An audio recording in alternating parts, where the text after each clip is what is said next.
क्या आपने कभी ऐसा महसूस किया है कि गर्मी के दिनों में जब हम कुएं या चापानल के पानी से नहाते हैं तो पानी हमको ठंडा महसूस होता है, लेकिन इसके जस्ट उल्टा सर्दी के दिनों में जब हम कुएं या चापानल के पानी से नहाते हैं तो वो पानी हमको गर्म महसूस होता है। क्या आपने कभी इसके पीछे का कारण जानने की कोशिश की? चलिए तो आज हम उसके कारण को बताते हैं। देखिए, होता ऐसे है कि ये जो कुएं या चापानल का पानी है ये अंडरग्राउंड वाटर है। ये जो धरती का सतह है इससे 20 से 30 मीटर नीचे है।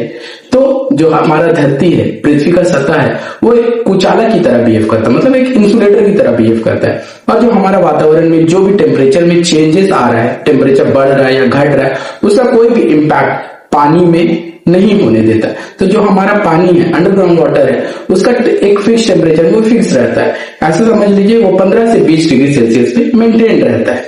तो अब जैसे गर्मी का दिन हो गया, गर्मी के दिनों में हमारा वातावरण का टेम्परेचर कितना हो जाता है, जैसे हम लोग मान लेते हैं 40 से 45 डिग्री सेल्सियस, बहुत गर्मी लगता है। लेकिन वो जो अंडरग्राउंड वाटर है वो कितना पे फिक्स्ड है, वो मान लेते हैं वो 20 डिग्री पे ही मेंटेन्ड है। तो जब हम वो पानी को निकालते हैं और जब नहाते हैं तो बाहर गर्म है और उस टेम्परेचर क्या है, उसका टेम्परेचर उसके कम है।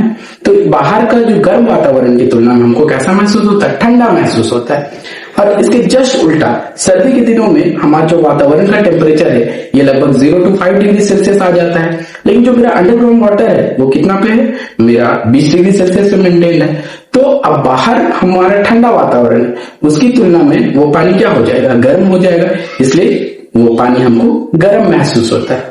तो आपको ये समझ में आ गया कि पानी गर्म या ठंडा नहीं होता है, पानी का टेम्परेचर हमेशा एक फिक्स रहता है। लेकिन जो हमारा बाहर का वातावरण में जो चेंजेस आता है, उसका टेम्परेचर में जो बदलाव होता है, इसके कंपैरिजन में, इसकी वजह से हमको ठंडा या गर्म महसूस होता है।